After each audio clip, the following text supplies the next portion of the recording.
Եզրագծից այն կողմ հայտնված մարդիկ եւ մարդկային ճակատագրեր յուրաքանչյուր աշխատանքային երեկո բարև ձեզ, դուք հայտնվել եք կիսաբաց լուսամուտներից ներս։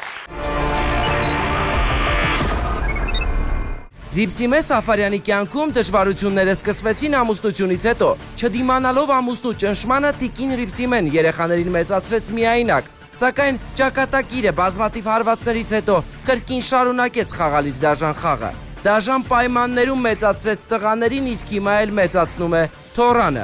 Որտեղ են փոքրիկ Մարիայի ծնողները, ինչ երազանքով են ամեն առավոտ արտանում տատ ու թոռ, ու ինչու է Ռիփսիմե տատը շարունակում արտասվել, կիմանաք երկրի գլխավոր թոք-շոուի տաղավարում, սպասումով կիսաբաց լուսամուտներից ներս։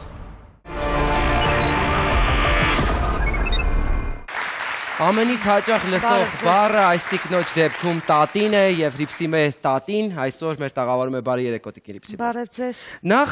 փորձենք հասկանալ, թե ինչպես դուք դարձաք կին ու այնուհետ տատ եւ այդ տիտղոսը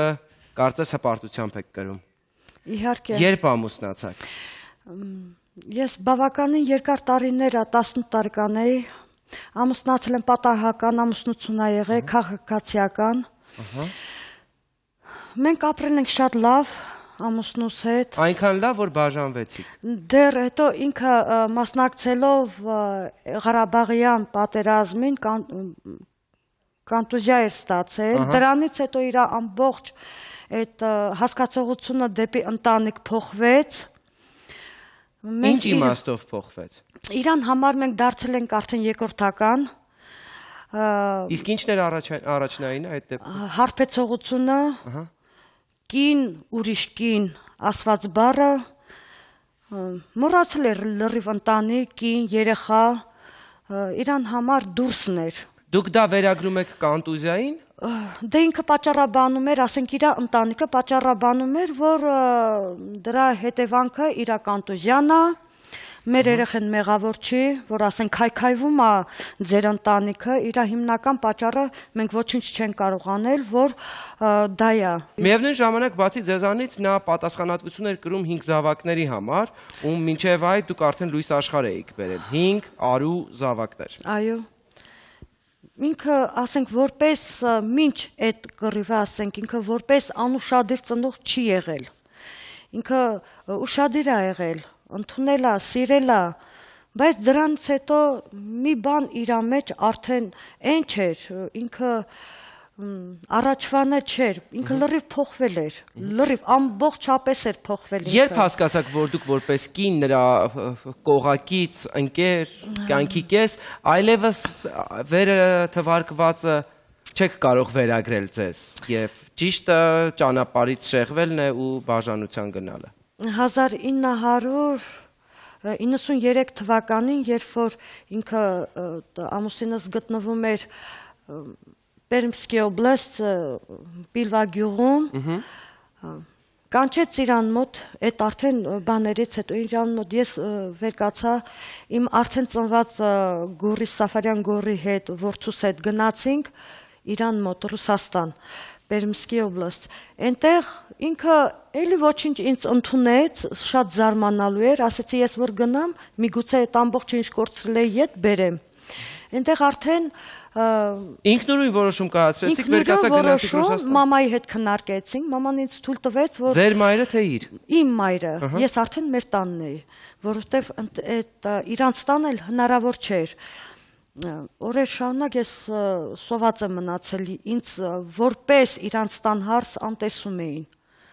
Արդեն անտեսում էին։ Ապրուստի միջոց չկար, թե ապրուստի միջոց կար, բայց ձեզ համար չկար։ Ապրուստի միջոց կար, իրանք շատ լավ են ապրել, ուղղակի ինձ համար արդեն չկար, վերջացած էր ինձ համար այնտեղ ապրելը։ Այն ձևի հայացքներ կար, այն ձևի չուզենալու ինչ-որ բաներ կար իրանց։ Օտար էիք։ Օտար էինք։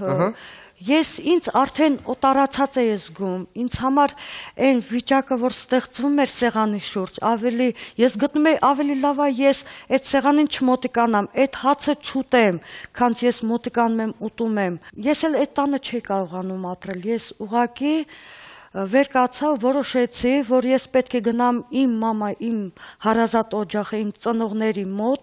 քանց ես ապրեմ այդ ընտանիքում, օտարացած, իրանք իրանք ոչ մի անգամ ինձ դեմ չեղան, ինձ ուղղակի մեծ ուրախությամբ բաց թողեցին։ Լավ, այդ ամենն իմանալով երբ դուք ինչը, հա, համբերության հերթական բաժակալեցրեց, որ որոշեցիք վերադառնալ ամուսնու մոտ, այն էլ գնալ վերադառնալով Ռուսաստանի Դաշնություն։ Որ իմ ընտանիքը նորից ետ բերեմ, մտածելով, որ ինքը ուրիշ քաղաք է, ասենք, միգուցե ծնողի դրդման պատճառով ինքը ինձ չէր ուզում արդեն, թե հիասթափվել էր։ Ես մտածեցի հեռու տեղ է, արի գնամ, տեսնեմ, փորձեմ։ Ու ես որոշեցի, որ պետք է անպայման գնամ, փորձեմ, միգուցե ետ բերեմ իմ ընտանիքը։ Եվ արդյունքում։ Եվ արդյունքում եղավ այնց է, որ ես 4 տղայովս գտնվեցի հղվիճակում, այնտեղ արդեն այնտեղ ծնդաբելու պայմաններ չկար, ես պետք է գայի Հայաստան, որ երեխաս ծնվեր Հայաստանում, համ էլ ես չէի ուզում օտար երկրում իմ երեխան ծնվի։ Ես եկա Հայաստան, պատկերացրենք ինքը անգամ երազում էր, որ իր տղեն պիտի ծնվի ու պիտի անունը դնի իր մահացած եղբոր անունը Ստեփան, ես իր հետո ինքը արդեն այնտեղից չեկավ, չուզեցավ։ Ես եկա, երեխան ծնվեց, Ստեփան Դրեցյանն իր ցանկությամբ, այն բանը, որ ինքը ինձ ետ ականչելու, բայց դա երբեք տեղի չունեցավ։ Տեղի չունեցավ, բայց դուք ունեցել եք 5 երեխա, 5 տղա։ Բա 5-րդ հղիությունը ոնց եղավ։ 5-րդ հղիությունն ինքը հետ եկավ։ Հա, այս անգամ ինքն է ձեզ յուրեկել։ Ինքը հետ եկավ, ես իրան ընդունեցի, որտեվ ես մեր ինչ որ զգացմունք զգում էի, որ եթե, չգիտեմ, ինչ խանգարող հանգամանքներ չլիներ, հավանական է մենք մինչ առ այսօր ամուսիններ կլինեինք։ Դուք կայացած լուրջ տարիքն առած կին եք, քանի այդպիսի ծննդաբերություն պիտի ապահովեիք այդ տղամարդու համար, որ գիտակցեր ինքը հայեր է եւ ի վերջո պետք է տեր կանգնի ընտանիքին։ Դե հավանական է, եթե Աստված գտել էր, որ ես պետք է ունենայի 5 արուբորթի զավակ, եթե դրանից էլ ավել ես պետք է մայրանայի, ես մեծ ուրախությամբ կմայրանայի։ Եվ մտածելով, որ երեխաները, որոնք կծնվեն ու իրան կբերեն դարձ դեպի տուն, մտածելով ես որոշել եմ, որ պետք է այդ երեխաները ոչ թե գնամ այդ երեխաներին կորցնեմ, այլ պետք է ծնվեն։ Ու ես շատ ուրախ եմ հիմա, որ ես ունեցել եմ։ Երբ ինքնուրույն ձեռքերը ձեր լվացիք ձեր իսկ կայացրած որոշումից, որ կգա այդ իդեալական տղամարդը, որը ձեր գլխին տղամարդ կլինի։ Արդեն հասկացա, որ իրա վրա արդեն լիարժեք հույս դնել չեմ կարող, փոքր տղաս 19 տարեկան է, Սաֆարյան Անդրանիկը, դեռ ինքը չէր ծնվել, հղիվիճակում է, եւ վերջնականապես ես որոշեցի, որ ինքը իր կյանքը պետք է դասավորի, ես իմ կյանքը։ Որտեվ իմ ընտանիքները արդեն ինձ նեղում, որ ես ինչքան թուլակազմ եմ։ Հասկացաք, որ չեք կարող անընդհատ արուզավակ նվիրել ու որևէ հայրական պարտականություն չունենալ տղամարդը։ Ու ինքը չի ունեցել, իմ երեխաները արդեն հասուն տղամարդիկ են, ինքը չի ունեցել ոչ մի արդեն ամուսնալուծվելուց հետո իմ երեխեքը մենակ են մեծացել, ես եմ պահել իմ մամայի հետ մեծացրել եմ իմ երեխեքին, իրա միջնորդությունը չի եղել։ Ռիփսիմեի քարն է ծանր, թե նա է պարզապես քարը ծանրեցնում։ Փոքրիկ դադարից հետո մենք գալիս ենք երկրի գլխավոր թոք-շոուի տաղավար հետ, հասկանալու համար, թե այս կինը ինչի սպասումով է ապրում այսօր։ Կիսաբաց լուսամուտներ հիմնադրամը օգնում է հարյուրավոր ընտանիքների։ Ոչ մի խնդիր, որ երբևէ բարձրաձայնվել է մեր թողարկումներում, անպատասխան չի մնացել։ Եվ հիմա մենք կոչ ենք անում ցրել անտարբերությունն ու անverջ բողոքելու փոխարեն գործել, օգնել այն մարդկանց, որոնք ունեն դրա կարիքը։ Փրկել մեկ ճակատագիր, օգնել մեկ երեխայի, սրբել մեկ մոր արցունքներ։ Չկա ավելորդ օգնություն, չկան փոքր նվերներ, կա ցանկություն, որը միավորում է մեզ։ Կատարեք դրամական անվանական փոխանցումներ մեր հաշվեհամարներին։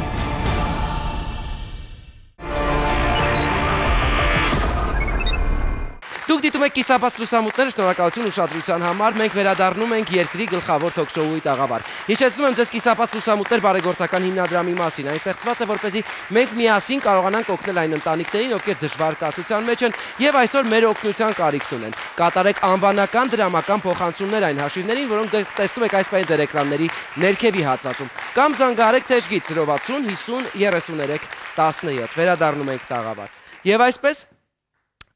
վերադարձանք, ամուսինն արդեն չկա ձեր կյանքում, դուք ինքնուրույն պիտի դասավորեք ձեր կյանքը, փորձեք հասկանալ ինչ է։ Ինչպես էր հայրական տանը, դուք և 4 զավակները, որոնք արդեն լույս աշխարհ են եկել, և մեկը ևս, ով պատրաստվում է համալրել ձեր զավակների ցանկը։ Իմ մորական, իմ մաման մեծ դեր է խաղացել իմ կյանքում, իմ երեխեքի խնամելու, ես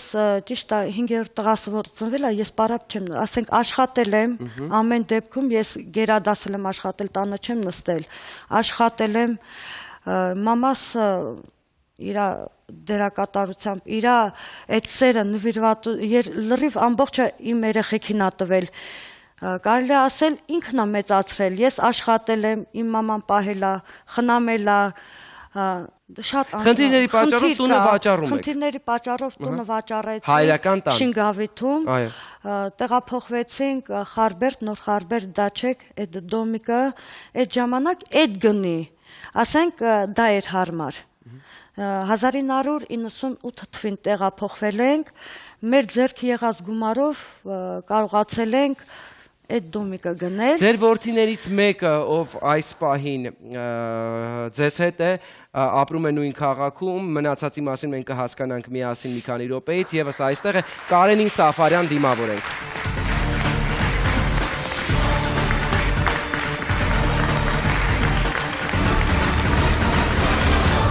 Կարեն ողջույն, դու արդեն ունես ինքնուրույն քո ընտանիքը եւ քո երեխան, ամուսնացել ես, ապրում ես կնոջդ հետ։ Հայրիկիդ երբ ես վերջին անգամ տեսել։ Երբ ուզեմ։ Կապ ունեն։ Շփվում եք հայրիկիդ հետ։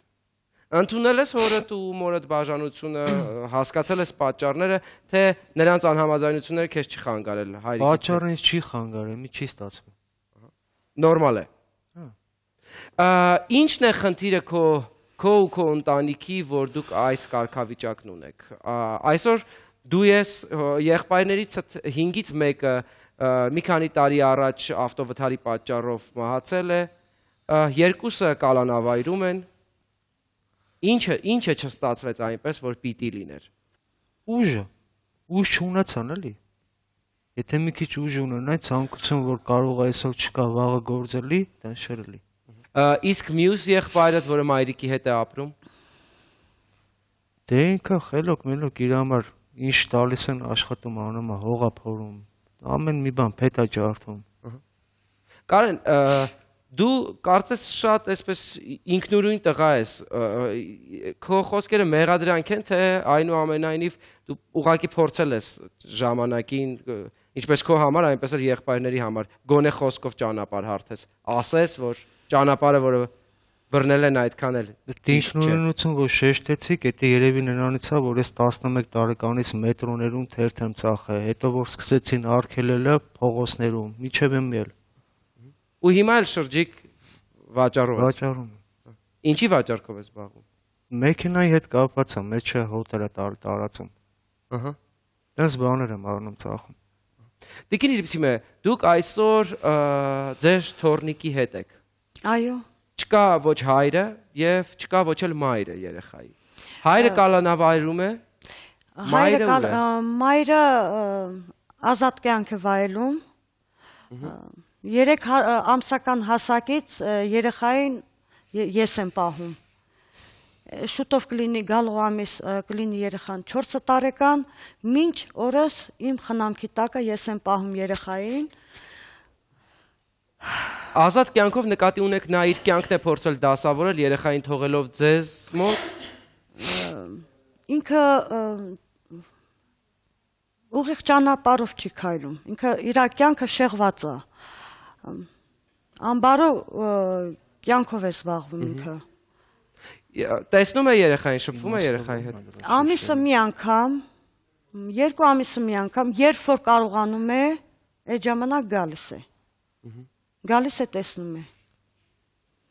Ձեր հարցը եւս այստեղ է, եկեք հասկանանք դրա հետ թե ինչու ճանապարհը նրա ուղիղ չէ։ Սիլվա Դավթյանն է գալիս, դիմավորեք։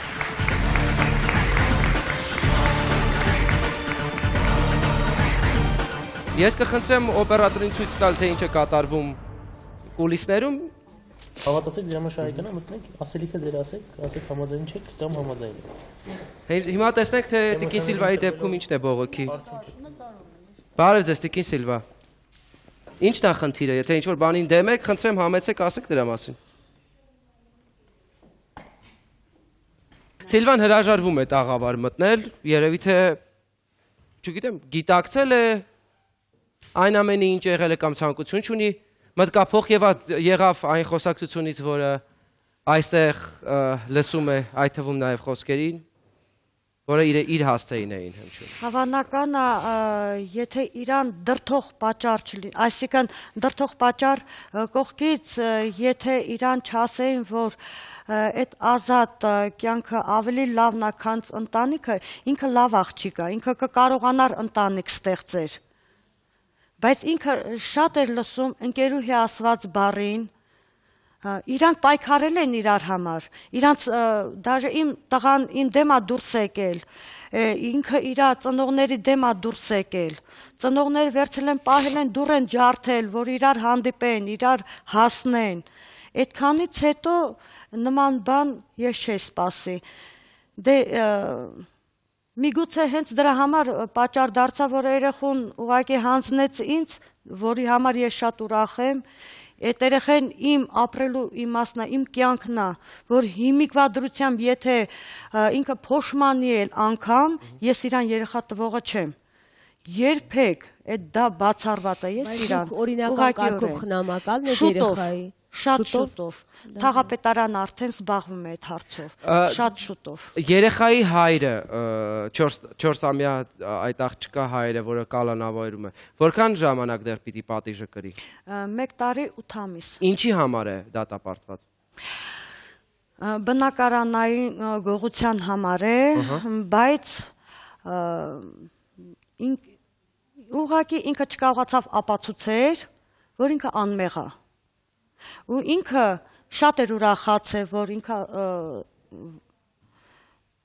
դուստր ունի, ինքը շատ էր հպարտանում, ինքը շատ էր գրկում ման տալիս, աշխատում էր վուլկանիզացիայում, աշխատում էր, պահում էր, հետո իրան կալանավորելուց հետո ոստիկանությունը իր դեմ ուժ է գործադրել, այսինքն ծեծի են ենթարկել, ստիպելով իրան, որ ինքը ինչ բաներ վերցնի իր վրա, որպես, ասենք, ինքը տվեց վերաքննիչ դատարան, վերաքննիչ դատարանն էլ լսեց, իր հարցը լսեց, ուղղակի իր վրից որոշ բաներ թափեցին, ասենք, իջացրեցին, հոտված իջացրեցին, նորից արդեն կալանավայր տանելուց հետո։ Սա, եկեք ստապ գնահատենք, հա, իրավիճակը, սա պարզապես մոր ինքները ձեզ որպես մայր փորձում եք համոզել, որ ձեր տղան մեղավոր չէ։ Չէ, ես ոչ թե ինձ։ Ու երկու որդիների դեպքում էլ այդպես է ոստիկանությունն է սխալվել։ Չէ, ոչ միշտ։ Չի ասի, միշտ ոստիկանությունը իմ որդուն ծեծել են, ես ինքս տեսել եմ։ Ահա։ Որ իմ երեխու ձենը գալիս է։ Դրան ետևում ես լսել եմ։ Ենթարկվելով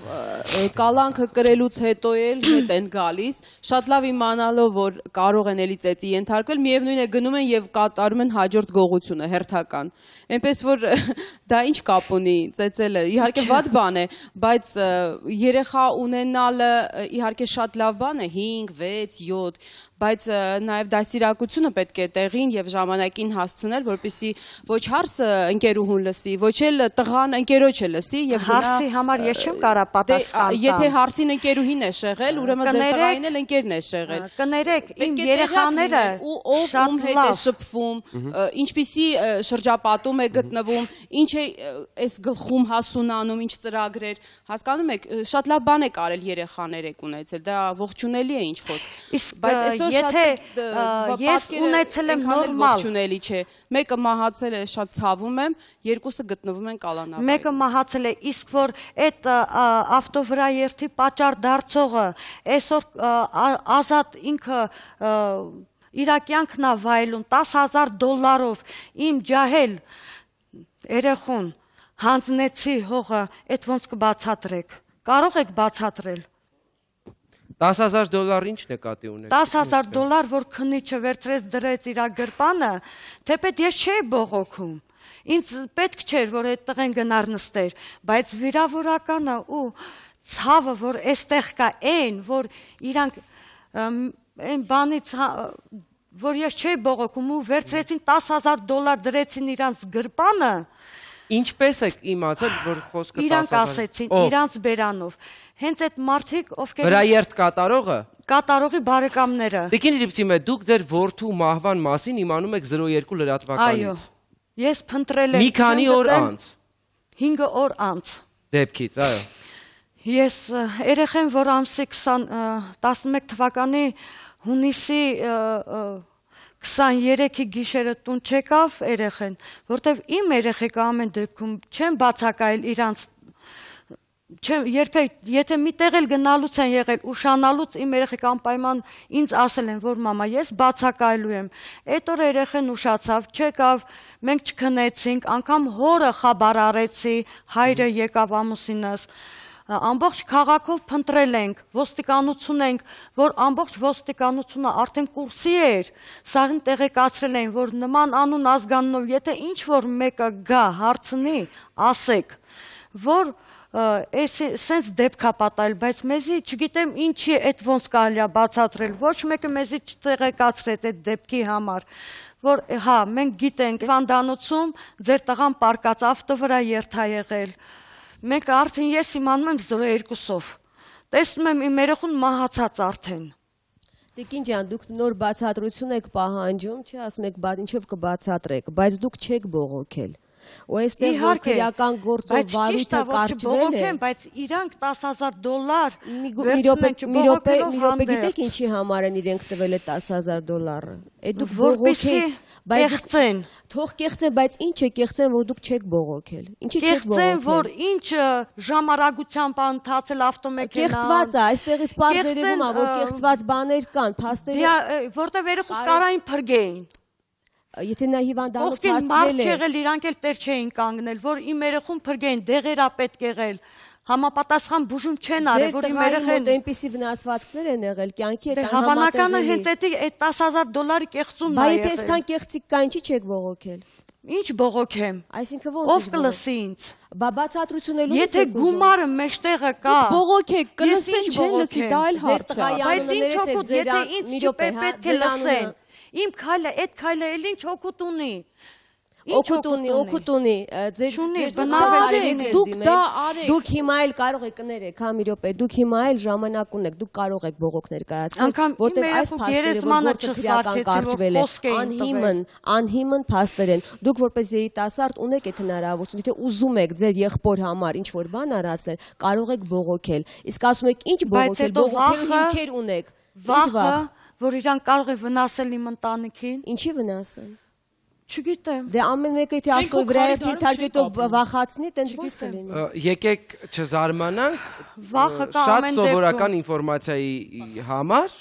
որը կարող է եւ լինել եւ դա բացարձակ զարմանալի չէ, որ մարդ կարող է վախից որոշակի քայլերի չդիմել։ Որոնց կյանքի համար ես ընթացքում դուք ոստիկանությանը հայտնել եք, բացի այն, որ ձեր ամուսնուն եք տեղեկացրել։ Հայտնել եք, որ ձեր որդին 4 օր է տուն չի վերադարձել։ Ես հետաքրքրվել եմ եւ Չէ, հետաքրքրվել չէ, ոստիկանություն հայտնել եք, որ ձեր որդին 5 օր է առաջի օրվանից, որտեւ ինձ համար զարմանալի էր, որ իմ որդին չեկավ տուն։ տենց բան չի եղել։ Փոքրիկ դադար, որից հետո մենք զարմանալի շարքը շարունակում ենք սպասումով։ Ի վերջո, ինչի է սպասում այս տիկինը կամ ում։ Մի քանի րոպեից մենք վերադառնում ենք երկրի գլխավոր թոք-շոուի տաղավար, հեռու չգնաք։ Երկրի թիվ 1 թոք-շոուն բացել է իր դռները բոլոր նրանց առջև, ովքեր օգնության, սեփական պատմությունները, խնդիրները եւ կարծիքները բարձրաձայնելու կարիք ունեն։ Բոլոր նրանց, ովքեր խճճվել են կյանքի բարդ իրավիճակներում։ Բոլոր նրանց, ովքեր հուսահատվել են։ Առաջին աշխատավարձով դու ինչ ես գնել։ Քուրիկիս համար մի բան կա մաքուր մեղր։ Ում կյանքը իրականության ու ստի մարտադաշտ է դարձել։ Մենք պատրաստ ենք օգնել։ Պոլիգրաֆ սարքի միջոցով ճշմարտությունը բացահայտելով 99.9%-ով։ Եվ բոլոր նրանք, ովքեր ցանկանում են հենց տաղավարից հետևել իրադարձությունների զարգացմանը։ Ես ուզում եմ օլիգարխ ուսուցիչ դառնամ։ Մասնակցել նկարահանումներին, ունենալ հնարավորություն հենց տաղավարում արտահայտել սեփական կարծիքը, կարող են զանգահարել մեզ եւ գրանցվել։ Բոլորին երջանկություն, goodbye։ Իսաբաց լուսամուտներ։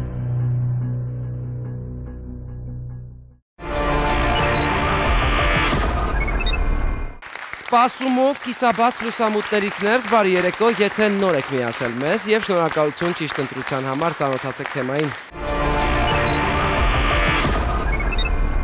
Ռիփսիմե Սաֆարյանի կյանքում դժվարությունները սկսվեցին ամուսնությունից հետո։ Չդիմանալով ամուսնու ճնշմանը տիկին Ռիփսիմեն երեխաներին մեծացրեց միայնակ, սակայն ճակատագիրը բազմաթիվ հարվածներից հետո կրկին շարունակեց խաղալ իր դաժան խաղը։ Դաժան պայմաններում մեծացրեց տղաներին, իսկ հիմա էլ մեծացնում է թոռանը։ Որտեղ են փոքրիկ Մարիայի ծնողները, ինչ երազանքով են ամեն առավոտ արթնանում տատ ու թոռ, ու ինչու է Ռիփսիմե տատը շարունակում արտասվել, կիմանաք երկրի գլխավոր թոք-շոուի տաղավարում, սպասումով կիսաբաց լուսամուտներից ներս։ Ես առաջարկում եմ մինչև շարունակելը թեման նայենք մի տեսանյութ, թե ինչպես կիսաբաց լուսամուտների տեսախցիկի առաջ տիկին Ռիփսիմեն թոռնիկի հետ ցույց էին տալիս իրենց այսօրվա հնարավորություններն ու խոսում ցանկությունների մասին։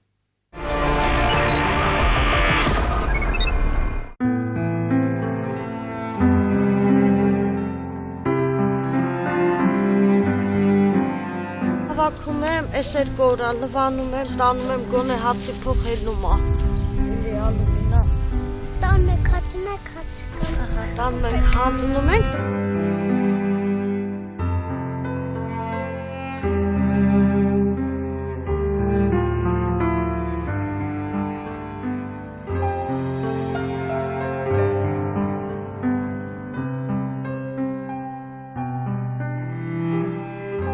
Երեկոների չեմ կարողանում հանգիստ քնել, վախենում եմ, որ մկները հելնեն այս երեխու վրա,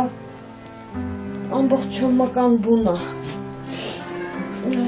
Սաղ այստեղից մկերը դուրս են գալ, այնտեղ մի երկու տեղ ծածկել եմ, փակել եմ, բայց դեպի դուրս են գալիս այստեղ արեցից։ Այդտեղ փեզնացը։ Սաղ երել է, սաղ իրանց տեղերն ամբողջի։ Այս վեճ գատում եք։ Կերպան հաց։ Ով տվեց, նա։ Հետ բանը։ Ուրիկը։ Հա։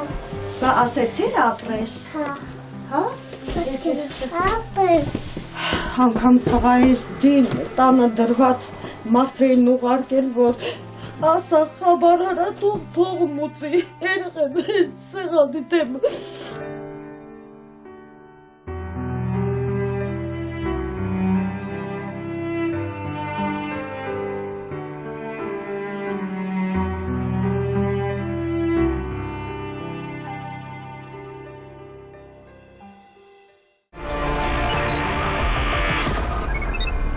Ես վստահ եմ, որ տեսախցիկներից այն կողմ կուլիսներում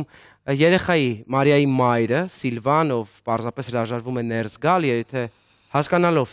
ստեղծված իրավիճակի բարդությունը, տեսավ իր երեխային եւ այն, որ այսօր այդ երեխան տատիկի հետ ինքնուրույն է, ապրուստի միջոց գտնում, ալյումին հավաքելով, հանձնելով ու դա սնունդի փող ուղղակիորեն դարձնելով։ Իսկ Սիլվան այսօր ունի այլ ընտանիք եւ նոր երեխա։ Տղա երեխա։ 2 տարեկան էլի Մարտինա լռանում։ Իրա որքանը որ ես գիտեմ, իրա մամայի մորքուրի հետ է, ինքը ապրում հիմա, այդ ձև ենք լսել իմացել, այդ տղա երեխան էլ իրանց մոտնա,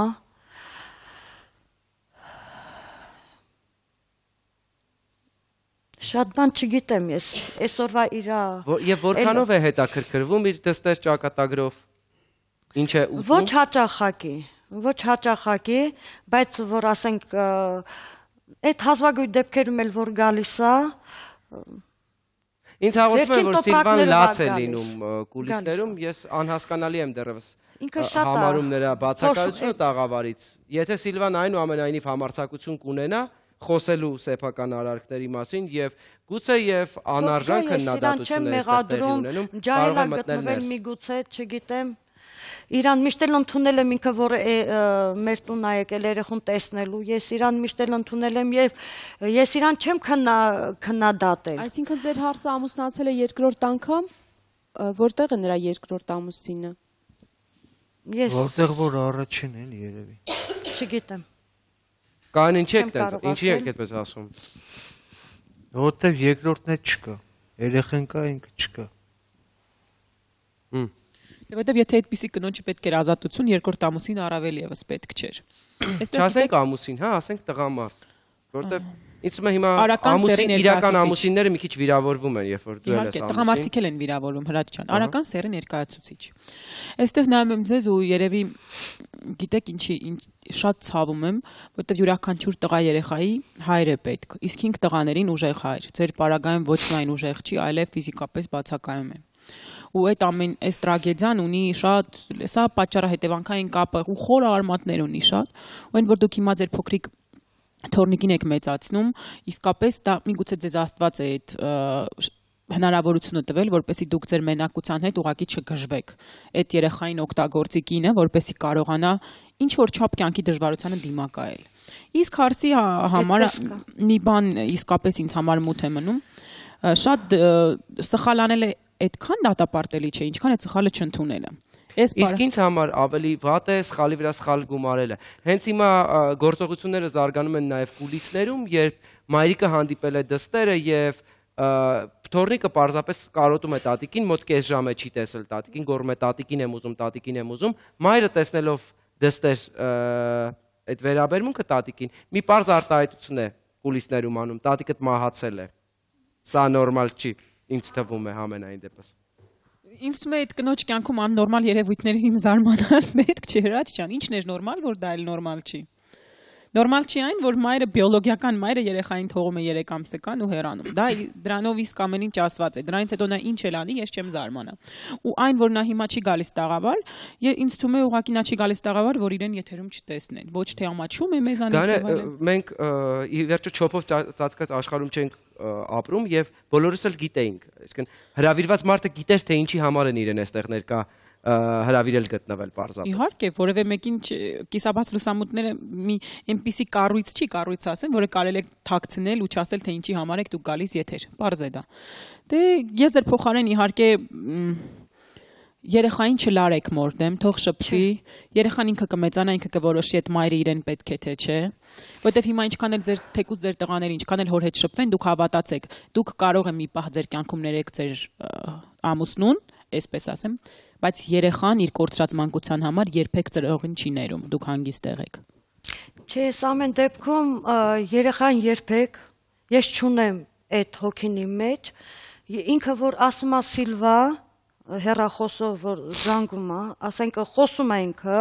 ալո, Սիլվա, ասում եմ, ասա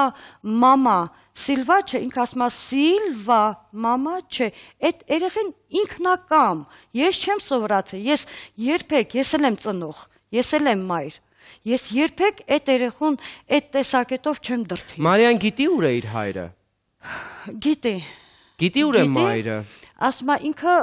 փակ տեղ է։ Չի կարողանում ասի, ասենք բան,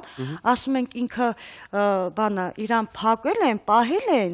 որտեվ ինքը չարություն արել, չար բաներ արել, ասում ինքը փակ տեղ է։ Իսկ որ մաման էլ չկա, ինքն էլ է չարություն արել եւ փակել է։ Իսկ որ մաման դուրսնա ուրիշ տեղ է ապրում, ապերիկի հետ, հա, Շատ անգամ երեխեն որ զանգելա, ասելա մամա ասելա արի կարոտել եմ, ուզում եմ Սիլվա ասելա արի կարոտել եմ, ուզում եմ տեսնեմ քեզ։ Ասելա կգամ, բայց չի եկել, այդ արդեն երեխու մեջ։ Երեխեն հիասթափություն է ապրում, անընդհատ որ կգամ, հետո չի գալիս։ Պարզ բանն է, որ երեխեն արդեն մեծանում է, հասկանում է, որ կամ Սիլվան, կամ իրա մաման, իրան խաբում են։ Շնորհակալ եմ։ Արուսիկ, քո երեխան մի քանի ամսական է ևս, մոտավորապես այնքան, որքան որ տարիքում որ Մարիային է մայրը թողել։ Պատկերացնում ես Քավլիցի որևէ բան նկատի չունեմ։ Դեպք հանգամանք, որ քեզ կարող է ստիպել, որ դու լքես քո երեխային։ Կարծում եմ յուրաքանչյուր նորմալ մարդ, կին, ուղղակի դա անհնար է որ պատկերացնի եւ անհնար է նույնիսկ պատկերացնել այդ խնդրի մեծությունը, հա, ինչպիսին կարող է լինել, չգիտեմ, ինչ տիեզերական մեծության խնդիր էլ պետք հնարավոր չէ պատկերացնել, որ երեխան կարող է մնալ առանց մայրիկի եւ մայրիկը կարող է հանգիստ թողնել երեխային եւ գնալ եւ եթե նույնիսկ ունի ինչ որ շատ մեծ պատճառներ, չգիտեմ, իմ ուղեղը չի կտրում, հա, նման բան եւ շատ վատ է, որ երեխան արդեն կարելի ասել երկկողմանի, հա, որ չէ, բայց հիմա դուք առաջին դեմքով արդեն վերջապես կկարողանաք Սիլվայի հետ խոսել, Սիլվան համարձակություն ունի գալ մեր տաղավար դիմավորեք։ Բարի երեկո Սիլվա, եւ այսպես համակ ուշադրությամբ լսում ենք ձեզ եւ գուցե ձեր քայլերի հերթականությունն ու դասավորությունը, որը ձեզ ստիպել է։ Ես եմ պատճառով եմ իմ երեխուն տվեք իսուրս պահի, որտեվ հնարավորություն չունեի, ժամանակավոր եմ տվել պահի, մինչև ոտքի կանգնեմ։ Երբեմն մտածել եք, որ ձեր փոխարեն գուցե եւ որևէ մեկը պարտավոր դա չէ անել, հնարավորությունների բացակայությունը ինչպես ձերն են, այնպես էլ ձեր սկեսուրին է, հա, վակցինա։ Մի բան ասեմ, ինչ է նշանակում ես հնարավորություն չունեմ։ Դուք հիմա կենթանի եք, չէ՞, այսինքն այնպես չի որ սովից մահացել եք կամ ինչ որ բան։ Եթե դուք ունեցել եք թեկուզ օրը, չգիտեմ, 100 դրամ ուտելու, դուք պարտավոր եք 50 դրամը հաստատ տայք երեխայի պահելուն եւ եթե դուք հիմա այստեղ կենթանի նստած եք շորերով եւ բավականին առողջ տեսքով, դա նշանակում է որ դուք սովամահ չեք եղել։ Եվ բնականաբար դուք պարտավոր եք, դա ոչ թե պարտավորություն է ուղղակի, այլ դուք Աստծուց եւ բնությունից տված այնպիսի եմբոզներ պետք է ունենաք, որ առաջին այդ երեխային պահեք, ոչ թե ձեր մասին մտածեք, էգոիստություն անեք։ Ես ձեր մասին խոսելուց բացի կարող եք բացատրել իրավիճակը, երբ որ դուք կարծում եք, որ դուք չունեք հնարավորություն մեկին պահելու, հանձնում եք սկեսուրի հոգացությանը գնում եք, ծնում եք երկրորդին։ Ժողովուրդ 3 ամսական երեխան կրծքով է կերակրում, այդտեղ հնարավորություն էլ պետք չի։ Կարելի է ուղղակի մայրական ֆունկցիան կատարել եւ այդ երեխան գոյատևի կմեծանա։ Ես ուզում եմ մի բան ասեմ, մամ խի չես ասում, որ 3 տարի Ստյոպին մաման էր բերդը բանման տանում։ Այդ ինչ կապ ունի, երեխու հետ այդ ինչ կապ ունի, բայց եթե քո ծնողը ոչ մի բան առնչություն չունի երեխու անգամ, երեխան չի ճանաչում, որ ինքը տատիկ է, ասա այն բանը, որ քո տղուն է, քո մամանն է պահում, մորքուրն է պահում, դու անգամ այդ երեխուն ես հանձնել քո մամային ու մորքուրին։ Բայց իմ երեխուն ով է ինչ տանում, ինչ չի անում, այս հարցի շուրջ ինչ կապ ունի։ Քեզ ով ասել, որ ես անբարոք կյանքով եմ ապրում, ոչ թե աշխատում եմ։ Ով է ասել։ Չի ձեր երեխաները։ Ձեր շրջապատը։ Առավել եւս եթե աշխատում եք, ում համար եք աշխատում, միայն ձեր։ Չէ։ Մի րոպե, դուք սպասում եք ձեր ամուսնու վերադարձին։ Սպասում եմ։ Իսկ ձեր ամուսնուն պատասխանում ձեր երկրորդ տղան ումից է, ձեր ամուսնուց։ Ինչ անակնկալն է ձեր ամուսնուն բանտից դուրս գալուց հետո։ Սպասում եմը ո՞րն է։ Սիլվա ջան, այստեղ ես չեմ ուզում բացարձակ մեղադրողի կարգավիճակում լինեմ, բայց ձեր լռությունը մի բան է ստիպում, որ բարկությունն ավելանա պարզապես, եւ դա կարծես բոլորի մոտ է։ Որովհետև դուք եթե նույնիսկ ունեք պատասխան ձեր քայլերի, ապա դուք դրանք չեք ասում։ Ես ասել եմ, ես իրանց կյանքին չեմ խառնում։ Եվ հիմա վիրավորված եք, որ ձեզ կեսուրն ասում է, որ դուք անբարո կյանքով եք ապրում։ Դուք սպասում եք ձեր ամուսնուն, միևնույն ժամանակ օտար տղամարդուց ունենում որդի, որը որպես նվեր մատուցելու եք երևի կրկին ամուսնուն։ Դա չարյաց փոքրագույնն է սպարական։ Սիլվա ջան, խնդրում եմ լսի, հա, ոչ ոք չի ուզում քեզ քննադատի, ամեն մարդ իր ընտրությունը ունի, բայց եթե ասում են անբարո, ավելի լավ է մարդ լինի ֆիզիկապես անբարո, քան թե հոգեպես։ Երեխային լքելը արդեն անբարո քայլ է դա, իսկ դուք վիրավորվում եք դրանից։ Երկրորդը, եթե ասում եք կեսուրին տվել եք պայել, հիմա եթե կեսուրին օգնենք, որ ինքը խնամակալությունը լրիվ վերցնի, եւ այդ իրանքները ինքը լրիվ լիարժեք ունի, որտեղ երեխային պահել է պետք, սոցիալայությունները որ տեսնեն ինչ վիճակում է, բնականաբար ձեզ որպես մայր արդեն տեսել են։ Էլ դու հետագային ո՞նց ես վերցնելու Բաքո երեխային։ Եթե օրենքը գործի արդեն դու իրավունք չես ունենա ես երեխա չեմ տա ոչ մի դեպքում, ոչ հորը, ոչ էլ մորը։ Սիլվա, ձեր նպատակը ո՞րն է։ Ինչքան պիտի աշխատեք։ Գիտեք, այնքան դժվար է նման երևույթների մասին խոսել կարճ ժամանակում հաղորդումների ընթացքում եւ շատ ճիշտ ասեց մեր մասնագետներից մեկը, որ իրանք պատճառը հետևանքային կապով կապված են։ Ես չեմ ուզում, որ մենք մեղադրենք Սիլվային, մեղադրենք մեկին, ուղղակի մի քիչ պետք է երևի երկիրն էլ հասկանա եւ նաեւ թույլ տա մարդկանց ամուսնանալ։ Արդյոք նա պատրաստ է ամուսնանալու, թե պատրաստ չէ։ Ստեղծվեն նման կազմակերպություններ, չգիտեմ, նման հաստատություններ նաեւ, որպեսզի թույլ տան մարդկանց սովորեցնեն, որտեղ դա շատ մեծ դպրոց է, դա շատ մեծ կյանք է։ Մենք ոչ մի բան չգիտենք ամուսնանալու, ընտանիք կազմելու, մայր լինելու, հարց լինելու եւ մնացած ժամանակակից Հայաստանն ինչպես եւ աշխարհը չի պարտադրում, որ դու պիտի ունենաս օրինական վկայական այն մասին, որ դու ամուսին ես երեխա լույս աշխարհ բերելու համար, վակցինայի օրինակը վկայություն։ Ես կարծում եմ դու դեմ չես, եթե ես դրա մասին հիշատակում եմ։ Գիտեք, եթե տղամարդուն պատրաստվելու համար ինչ որ ինստանցիաներ անցնել է պետք, կինը ունի մի ամբողջ 9 ամիս որպեսի հասկանա, որ ինքը մայր է դառնում։ Մի ամբողջ, եթե դուք պատկերացնեք, միայն հասկանալը դա շատ քիչ է։ Ինքը պիտի պատրաստ լինի հասկանալու մինչև մայր դառնալը։ Եթե ինքը պատրաստ չի դրան, երբ որ երեխան ծնվում է, այդ երեխան դու արդեն այդ երեխան դառնում է քո կյանքում ամեն ինչը վերջ։ Դուք բոլորի մասին մի խոսեք նման։ Ես խոսում եմ մամաների մասին, ես խոսում եմ մայր ծնված կանանց մասին։ Բոլոր կանայք քիչ թե շատ իրենց մեջ պիտի ունենան այդ բնազդը, որը բնությունը տալիս է յուրաքանչյուր կենդանի արարածի։ Ամեոբայից մինչև նա։ Հենց հիմա վերջին դադարը մեր եթերում, որից հետո մենք վերադառնում ենք թաղավար, հեռու չգնաք։ Երկրի թիվ 1 թոք շոուի բոլոր թողարկումները դիտեք YouTube-ի Աթիրի հեռուստաընկերության պաշտոնական ալիքում։ Արտահայտեք ձեր կարծիքը, ծավալեք քննարկումներ կիսաբաց լուսամուտների Facebook-յան պաշտոնական էջում։ Հետևեք մեզ նաև Twitter-ում։ Ձեր կարծիքը կարևոր է մեզ համար։ Միացեք մեզ աշխարհի ցանկացած կետից։ Համացանցում մենք հասանելի ենք 24 ժամ շարունակ։ Կիսաբաց լուսամուտներ։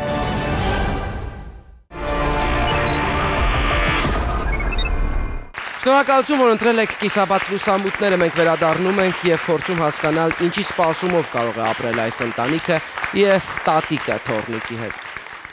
Մենք ունենք ռեալ խնդիր 4 տարեկան Մարիան, որն այսօր տատիկի հետ է ու որի մայրը իր լռությամբ ինձ թվում է համենայն դեպս շատերին շատ բան ասեց։ Այդ թվում նաեւ ձեզ Ես համառորեն լռում էի եւ փորձում էի հասկանալ իրավիճակը, հասկանալ Սիլվային առաջի հերթին։ Ինչի, որովհետև ամեն դեպքում ես տեսա պայմանները ու այդ պայմաններում ապրելը մարդու համար բավական դժվար է եւ ծանր։ Եվ եթե 50 անց կինը կարողանում է դիմանալ պայմաններին, եկեք ընդունենք, որ 20 տարեկան աղջիկը այլ պահանջներ ունի։ Յուրաքանչյուր Այդ 20 տարեկան աղջիկը գնում էր հարս այդ տուն։ Ես մի րոպե շարունակեմ ջարդելով եմ ջարդելով Դուրը ջարդելով, այո, հարց է գնացել եւ այլն, բայց ամուսինը կալանավայրում է, ինքը կեսուրից բողոքում էր, որ անգամ ինքը չի գնացել տեսակցության, այլ կեսուրն է գնացել, այսինքն ցանկություն ուներ գնալու եւ տեսնելու իր սեփական ամուսնուն։ Ամեն դեպքում ես ամեն ինչ արեցի, ամեն կերպ փորձեցի մտածել, որպեսզի կարողանամ հասկանալ Սիլվային, բայց ցավոք Սիլվա, ես ձեզ չեմ հասկանում։ Չեմ հասկանում, դա էգոիզմն է, որ ձեզ դուրս է բերել այդ ընտանիքից, այդ ինչ էգոիզմ է, որ թույլ է տալիս, չգիտեմ, այդ ինչ աշխատանք է, որ արժեր ձեր երեխայի 4 տարիների կյանքը, մյուս երեխայի մի քանի տարիների կյանքը, այդ ինչ աշխատանք էր, որ արժեր այդ փոքրիկ բաները բաց թողնել։ Եթե աղջիկը տեսնում էր, որ պայմանները վատ են, ամեն ինչը վատ է եւ ամուսինն էլ բերթում է, հա, ինչ որ բան, թող երեխային վերցներ, տաներ, ամեն ձևով պահեր, թեկուզ օրինակ վերցնեք, հա, անբարո կյանքով էր շարունակում, կամ ուղղակի ինչը ուրիշ աշխատանք էր տանում, թող այդ երեխային ինքը խնամ էր, ինքը հոգ տաներ, ինքը այդ ծանրությունը քաշեր, ինչի էր թողնում 50 տարեկան տատիկի վրա այդ երեխային։ Սիլվա, դուք գոնե մի բառ կասեք այսօրվա ընթացքում, այդ ինչուին գոնե մի պատասխան ունեք։ Չգիտեք Սիլվա ջան, այստեղ դուք խոսացեք, որ իմանանք օրինական դաշտում ինչ անենք, քո կիսուրը պատրաստում է խնամակալություն վերցնի։ Ճիշտ է անում։ Ճիշտ է անում։ Իհարկե։ Դու ինչ որ պահանջ, ինչ որ բան, կամ երեխային կգաս, կպայես, ինչ որ բան չունես ասելու։ Կամ պետքա 4 տարի թողնի ու հետո գա։ Քննադատենք, խնդրում եմ, մարդը կարող է հոգեբանական ծանր վիճակում։ Բա երեխայի հոգեբանական ծանր վիճակի մասին ով պետք է։ Լսենք Սիլվա, դուք խոսած որ մենք չվիճենք բոլորս երկրորդ երեխայի լուսաշխար բերելով։ Ասում մի բառ ասեք հասկանանք գոնե։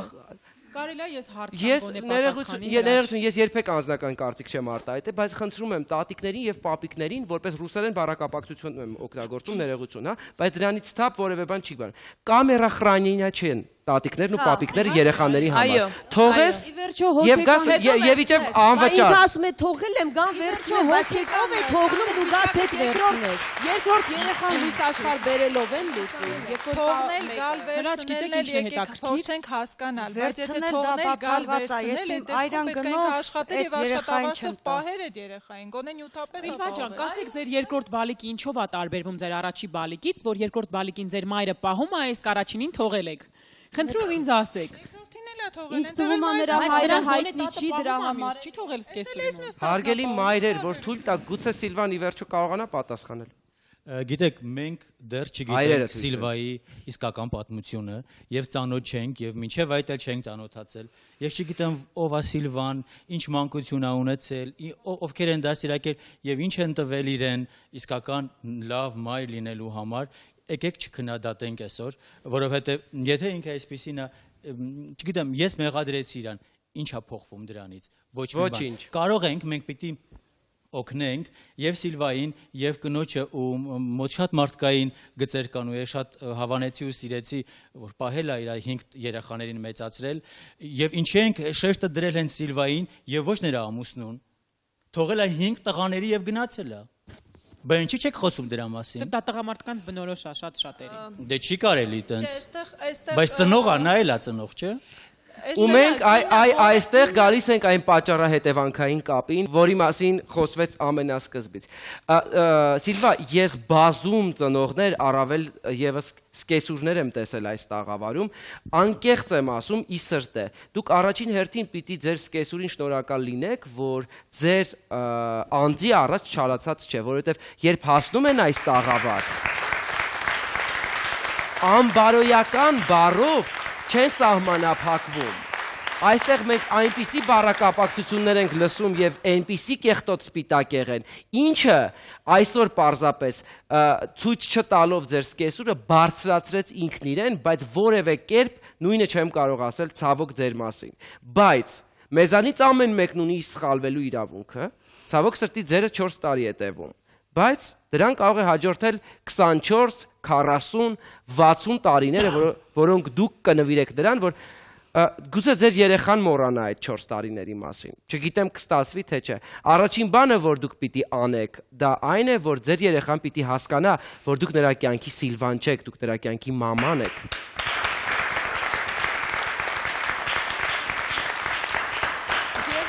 Ես մի բանի համար հույս ունեմ գոնե այսօրվանից հետո ձեր ներսում մի բան ցավում է։ Եթե ցավում է, ուրեմն ինչ որ մի բան ձեր ներսում աշխատում է։ Եթե ոչ, ապա սխալները գնացեք, թող հոգեբանները գտնեն, թե որտեղից են գալիս։ Իսկ ձեր շնորհակալություն